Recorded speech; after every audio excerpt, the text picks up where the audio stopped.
عبدالله ابن عمر په لاره باندې روانو وی په لاره تلم یو قبر مقبره باندې تیر شوم د یو مقبرې قبر وشلېده دا صحابه د کشف خاوندانو دا د کرامت خاوندانو یو قبر وشلېده او یو سړی ترې بار راووته او ما سره په لاس کې یو وړه مشکیزه وه د اوبو دا سړی چې بار راووت بل قبر وشلېده او هغه پسې یو بل سړی ورپسې راووته او دې سړي له په دې غاړه کې د اور قیزا چولې ده د اور او دا سړی دا لومبې ما ته وایي چې تندې مړ شوم ای مهرباني وکړه لږې شانتې اوبه راکړه لږې اوبه راکړه د تندې مړ شومه وایي هغه بل ما ته وایي چې ګورې اوبه والا ورنه کې چې ساس کې اوبه دله ورنه کې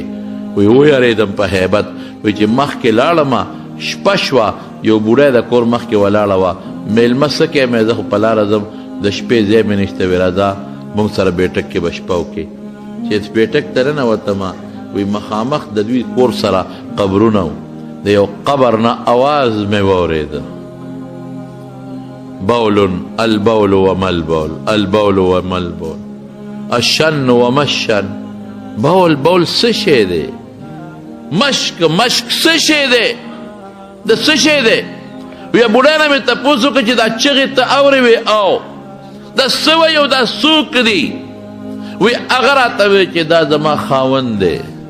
په دې قبر کې خښ دی دا چغې زه په دې خپله اورمه دا څه چل دی دا چغې ولې وي دی خو وی البول وما البول بول بول څه شی دی الشن مشن مشک مشک څه شی دی وی دی ظالم چې متیازې کولې او دس به یې نه وچوه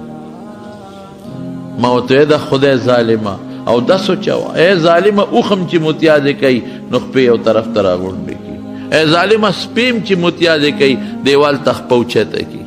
ځان د خپلو بولو نه حتی الوسه ساتي ای ظالمه ګډه چیلم چې متیازې کوي لږه ټیټه شي او ځان ساتي نو حیوانات سپی ځان ساتي د بولو نه دا خو فطري شي دی ځان ته ساته وایي د به مړه پرېږده نیکبختې بول پکې لاسي بول څه شی دی وی دا حقه شی دی چې اوس په قبر کې چغې وي البول وما البول بول څه شی دی حقه چغې زه اورمه او دا بل ټکي چې وي الشنو ومشن مشک مشک څه شی دی وی دام ظالمو ډېر بخیلو یو سړی راغی وایي چې د تندې مړ شوم اوبه راکړه ظالم سره جام کې اوبه پرتې وې ولی یې ورنه کړې مړه مرمه تندې نه خدای خاطر وکړه اوبه را وی دغه مشک له ورشه د هغې نه اوبه وڅښه غریب چې مشک له منډې کړي چې د مشک خولې کوله وکړه هغه بې اوبه و یو ساس کې اوبه پکې نه وې مسافر په قضای پرېوته او ساعت یې وخته مړ شو اوبه یې ورده کړې اوس هغه قبر کې چغې وایي الشن ومشن مشک څه شو مشک مشک څه شی دی څه شو د مارونو دا یو شی د سره په قبر کې حسابېږي که دې نیکي وکړه دا قبر کې حضرت عثمان په مشکات شریف کې حدیث دی چې کله به په قبر تیر شو وبه یې جړل دومره به یې وجړل چې اوښکې به یې لمدې ګیرې ته ورسېدې اوښکو به ګیره لمده کړه ملګري ورته وایي وی تذکر الجنة والنار فلات وی جنت او اور یادې او جاړې نه او قبر ته چې کښېنې نو بیا جاړې وی او ما د خپل محبوب نه اورېدلی دی چې ان القبر اول منزل من منازل الاخره دا د اخرت په منزلونو کې لومبی منزل دی که یو سړی دې کې بچ شو وروستو د دې نه اسانه ده او که دلته ګیر شو وروستو د دې نه سخته ده بیا دوه څیزونو باندې د مارونو رسول الله مبارک فرمایي د قبر عذاب دی ښه په څو څیزونو په دوو په لاره تېرېده نبي علیه السلام په دوو قبرونو ورتېر شو بانهما لیعذبان دې دواړو ته په دې قبرونو کې عذاب میلاویږي وما یعذبان فی کبیر څه ډېر لوی څیز کې عذاب نه میلاویږي معمولي کار و دوی ته ځان ساتلی شو ډېره لویه خبره نه وه چې دوی ته ځان نشو ساتلی هر چې دا یو دی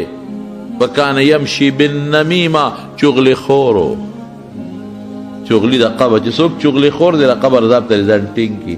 واما الاخر دا دویم چې و فکان لا یستنزه من البول بولو نه ځان نه ساتي ځکه علما لیکي چې چغلي او چې څوک د بولو نه ځان نه ساتي دا پتلون والا اکثر دا بار یو خو د ضرورت وي لکه پولیس کې دی فوج کې دی یا ضرورت دی دا خو پرېږده مسر نه به ترې وباسو هغوی خپل غریبانان خپل کوشش به کوي خو نن خو پتلون پیشن جوړ شوی دی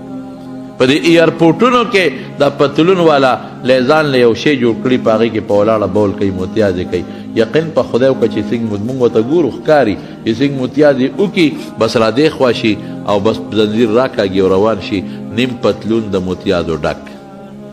انګریزان تاسو ته ښکلی ښکاري، دا تاسو ته ښه ښکاري خشته، دا دین څخه بوی دی. دې ته که لږ هم ورنږدې شوې څخه بوی دی. قسم دې د رسول الله مبارک طریقو باندې عمل حسن پیدا کوي. بول چې سړي په جامه پرېږدو په وجود پرېږدي بوی به کوي که به نه کوي. مونږ ته پیغمبر وایي په ټوکړه ځان پاک کا، په کاغذ ځان پاک کا، په لوټه ځان پاک کا، بیا ورپسې په اوبو ځان پاک کا، صفا سوتره به ګرځئ. مونږ ته پیغمبر وایي مسواک مګه اور مانځلی مګه. چې سار پاسې برش وکړې ماسخوتن چې بیا وده کېږي برش وایي ته د مازدیګر ورته چې خولې سره خوا کې درته خوله را نږدې کړي ته وایې ډیران کې چا خاښۍ والې ده څخه بین تېزي. مونږ ته وایي شابه مسواک مګه رسول الله مبارک فرمایي زیاتی ویخته دې کټ کوا، لاسونه ښه صفا کوا، قهقهه کوه، پودې ته بره اوبه راکاږه، صفا سوتره به. مونږ ته وایي په لوټه ځان پاک کې نو بیا ورپسې اوبه استعمالوه. دې ټولو په کاغذونو ځان پاک کوي او هغه غول ورپورې ټول نښتي څخه بین ترې روان. د ګنده خلک دی څخه شکل ته مه ګوره، شکل ته هم که لږ ورنږدې شوې نو دا سرمنې دومره بدرنګه ده چې د حد نه وتې. حسن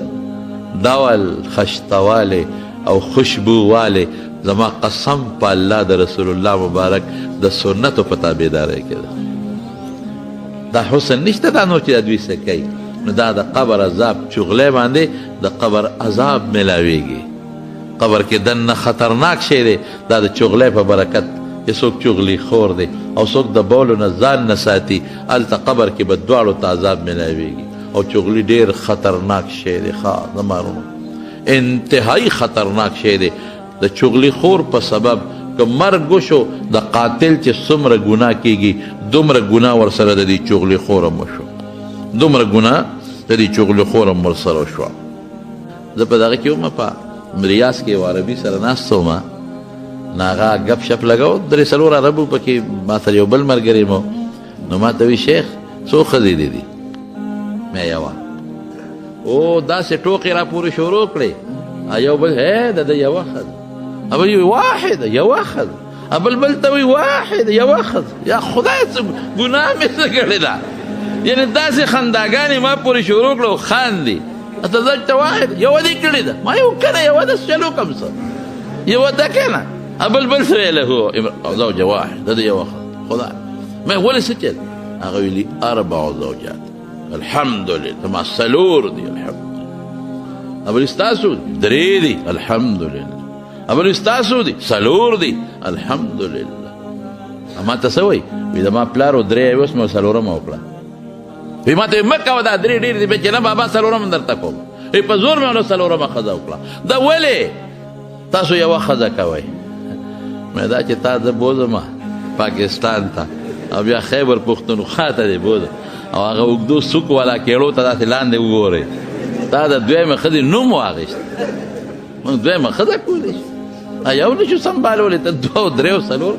تاسو به سنبالولی شئ موږ نه شو. وایي نه زموږ خو دا رواج دی چې ښځې ډېرې هغه ډېر لوی عزت منې بچي ډېرې خلک یې خوښوي. مې زموږ هغه خوی چې بچې 2 هی اچھے هلته کې خوی 2 بچې راوړو ژوند آسان چھوٹا خاندان زندگی آسان چھوٹا خاندان او زندگی آسان ژوند آسان دا او چھوٹا خاندان او خوشحال گرانه دا وایي. موږ وایو نه بڑا خاندان رسول الله خوشحال زیات بچی راوړه چې پیغمبر خوشحاله شي رسول الله مبارک پرې راوړه. او ډوډۍ به څوک ورکوي؟ وایه که نه الله به ورکوي. مخکې ستا دا اوس چې څومره په منډو کې او په لارو کوڅو کې سبزی او دا دغه خرڅېږي دا خوراکونه او دا میوې وی پخوا ده وایه که نه هلکه جوار به څونه کېدل؟ رسول الله صاحب څونه به کېدل؟ من به جرب به څو کول؟ 15 منه 2 منه داسې ده که نه. اوس څو کوي هایبریډ 60 منه د پله راسې وه. غنم به څونه کېدل؟ زاړه زمیندار دي که نه 4 منه 15 منه به جرب کول او 60 کوي. او جوار به یو فصل به جوارو ابم ټول گنجان به و لکه زموږ دغه مخکني وزیر اعظم د سر په شان ډېر مې بدي شي ډېر مې بدي شي ولې د ختم نبوت خلاف ظالم قانون پاس کړی ګنجیان به ټول به ګنجه ونجي به ګنجه ونجي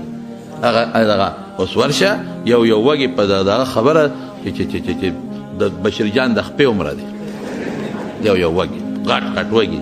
دا ټول خدای مخلوق الله پیدا کړی نه دی خېټه کې دی پروت دی دی لا دنیا ته تشریف نه دی راوړی خېټه کې پروت دی او فرشته الله نه تپوس کوي مر رزق څونه روزي ولو لیکم تلا تشریف دنیا ته نه دی راوړی خدای مخکې روزي دله لیکلی وړه دا کبان و دا اوس چې دا څومره په کوڅو کې درپسې ګرځي دا لابړو دلته کې دا درېو لختو ته او د جیندي ته او سیند ته سهار نه ماښام پورې لامده خوشته به رالو پاو کبان به م نیولي وو اب هم ټول دله شو ډک او چې مخلوق خدای زیات که په دې لارو کوڅو کې پسې میان ګرځي تازه میان خدای مو بخښه تازه میان بېله شو میان داسې ګوره چرګان کوم ځای چرګ کې به میلمه راغی په دا کوڅو کې به خلکو منډې والې به او چرګ به په ټوله محله کې په دې کوټو ټسه ټوسه دنیا به خبر شوه چې سید رحمان حاجي صاحب میلمه راغلی ټوله دنیا به خبر شو او چې چرګ بیا ونیوه لالا چې به یې ونیوه په څو خرڅی په روپۍ نه یاره په 12 انې نه لږ زیات نو تر اته به چرګ لاسو کې به خوله شو جوړه به نه کېده او چې کله به چرګ واغېست اوس ملا صاحب له یو ځای چې حلالي چرګ به بل چا حلالولی نه شو او ملا صاحب له چې به یې یوړه د هغه ځان نه نخره به وه هغه به مټې ونغښتې او بډې به یې ووالې او خپې به یې هرتې کړې ته به یې ګني اتي حلالوي او د دې ماشومانو به پس یو هیړو ولې چرګ حلالېږي لکه ټیک ویم که غلط دا مشران ټول ناست وره ورته دا ملا غاډو کې هم درته ویم چې هغه به خپې هرتې کوي او بسم الله خبرې مه کوې بیا ته ساه نوځي اوس خو لس هلته کې هغه هلک حلالوي نو پکې خبرې بندول شو نو پکې بل څه خبرې مه کوې پکې دنه بیا ساه نوځي خدایا پاکه فارمولې وې ملا به وي بسم الله الله اکبر ولې هغه به پرې دونه کلمې ځکه چې مری به د هغه وه سر به یې هغه له وړه ملا غریب له به یې هغه سټ وړه سټ د سټ یې راکوټې چې دا غټ شي مری به یې ملا صاحب لا کله به یې ولې سانګونه وړل سانګونه ولې دې بانګ دپاره سانګونه اوچتی دا قصې پسې اوس چې خدای مخلوق زیات که رښتیا ووایه چرګان په کوڅو ګرځي که نه دي دا چرګان او دا پارامي چرګان دا رامیان چرګان دا پارامي دا پارامي چرګ دا خلک بې غیرته دې پارامو چرګانو کړل خفه کېږې ما پارامو چرګانو دا د ټوله وینه او ګند خوراک پې خوري او ټوله مخلوق لګیا دی په دې څیزه نو حرام نه دی ټوله دنیا خوري خو دا ده چې ډېر ښه شی نه دی خیر خبره مې دې پورې کوله د مارونو چې روزي ته په خېټه کې د مور پروت دی او دنیا ته د تشریف نه دی راوړی روزي د له خدای مقرر کړې ده